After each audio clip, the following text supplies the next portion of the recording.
अस्सलाम वालेकुम एवरीवन। उम्मीद करती हूँ आप सब खैरियत से होंगे। आप देख रहे हैं earning and education with Fatima channel. अगर आपने मेरे चैनल को सब्सक्राइब अभी तक नहीं किया तो please click on the bell icon और लाइक एंड शेयर करना मत भूलिएगा। बिस्मिल्लाहिर्रहमानिर्रहीम। तो आज हम स्टार्ट करते हैं। हमारा आज का टॉपिक है AIIMS and principle of classifications. तो जैसे कि लिखा है AIIMS and principle of classification, हम डिस्कस कर रहे हैं चैप्टर 3 बायोलॉजी का ना। तो उसके अंदर जो है एम्स का मतलब क्या होता है कि किसी भी चीज़ के बेस कि वो किस तरीके से स्टार्ट हुआ है। प्रिंसिपल्स इधर यूज़ कर रहे हैं कि सिमिलैरिटीज़ एंड डिससिमिलैरिटीज़ उन करेक्टर्स की जो हमने अभी पहले पढ़ा था, क्या क्लासिफिकेशन हुई है। क्लासिफिकेशन बेस करती है सिमिलैरिटीज़ एंड डिससिमिलैरिटीज़ करेक्टर्स की।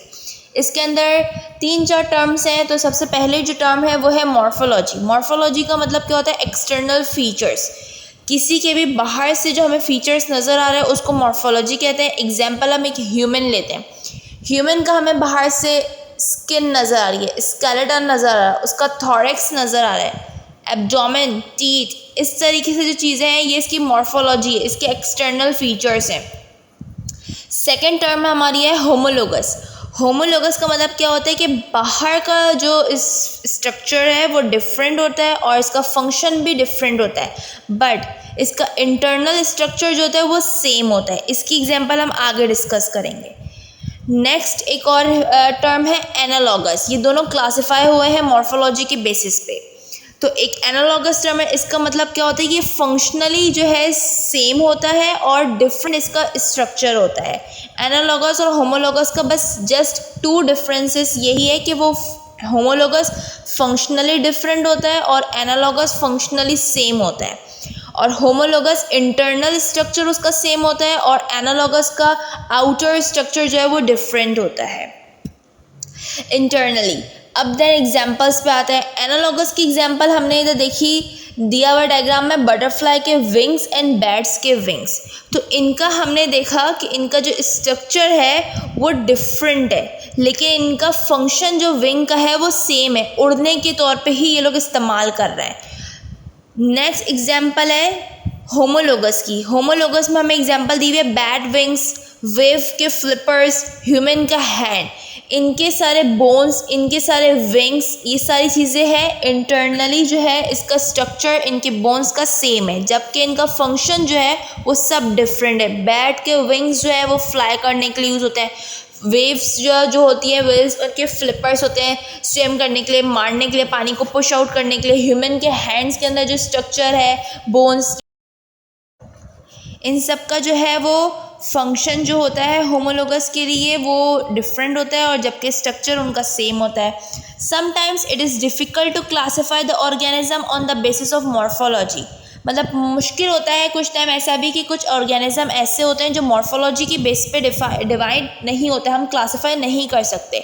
और क्लासीफाई जो मॉर्फोलॉजी के बेस पे हो रहा है वो होमोलोगस और एनालॉगस के बेस पे। एग्जाम्पल अगर हम ले रहे हैं एक यूनिसेलुलर ऑर्गेनिज्म का, not classify according to morphology. Morphology के बेसिस पे यूनिसेलुलर ऑर्गेनिज्म क्लासीफाई नहीं होते।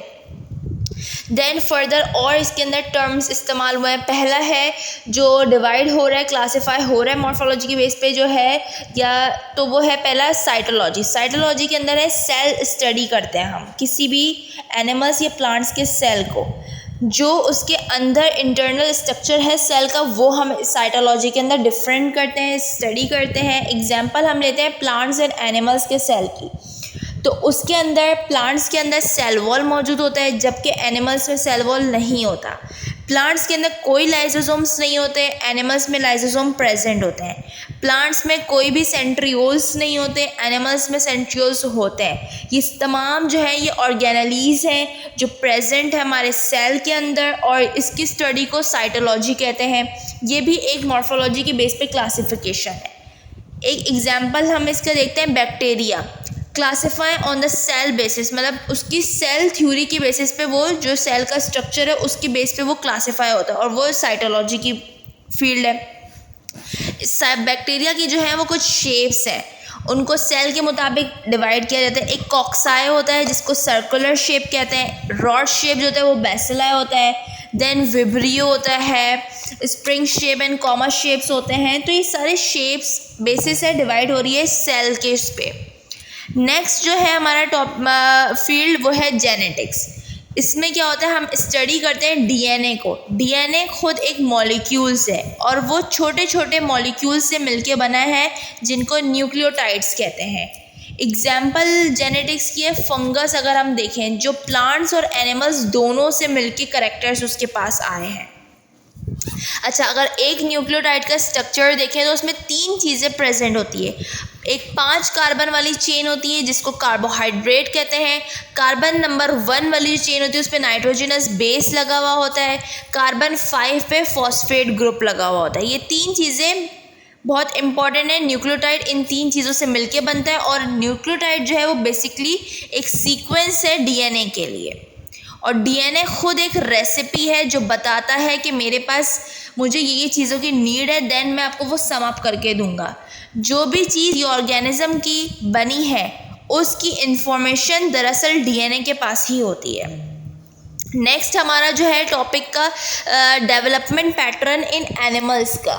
अब इनकी लाइफ साइकिल किस तरीके से है। पहले एनिमल्स की लाइफ साइकिल का स्ट्रक्चर जो है वो सिमिलर होता है। कुछ एनिमल्स का जो है पहले स्पर्म प्लस ओवम होता है, देन जाइगोट बनता है, जाइगोट एक सेल बनता है, फिर एक सेल से फिर वो डिवाइड होता है, फर्दर 2, 4 एंड 8 सेल्स में डिवाइड होता है, देन मोरोला में डिवाइड होता है। मोरोला क्या होता है, एक बॉल लाइक शेप होती है। फिर वो ब्लास्टुला के अंदर डिवाइड होता है, ब्लास्टुला के अंदर 2 लेयर्स होती हैं। फिर लास्ट स्टेज होती है उसका गैस्ट्रोला होता है। कुछ इसके स्टेप्स, इसकी साइकिल जो है वो सेम होती है कुछ एनिमल्स में। आज का लास्ट टॉपिक है बायोकेमिस्ट्री। किसी भी बॉडी के अंदर किस तरीके का लिपिड्स, फैट्स, न्यूक्लियोटाइड्स, प्रोटीन बन रहे होते हैं, उनकी स्टडी जो हम करते हैं वो बायोकेमिस्ट्री के अंदर करते हैं। बायोकेमिस्ट्री का यही लिंक है कि केमिस्ट्री भी इसके अंदर यूज़ हो रही है, देन बायो भी यूज़ हो रही है। इन तमाम चीज़ों की फ़र्दर डिटेल आगे चल के मैं आपको दूंगी नेक्स्ट टॉपिक के अंदर।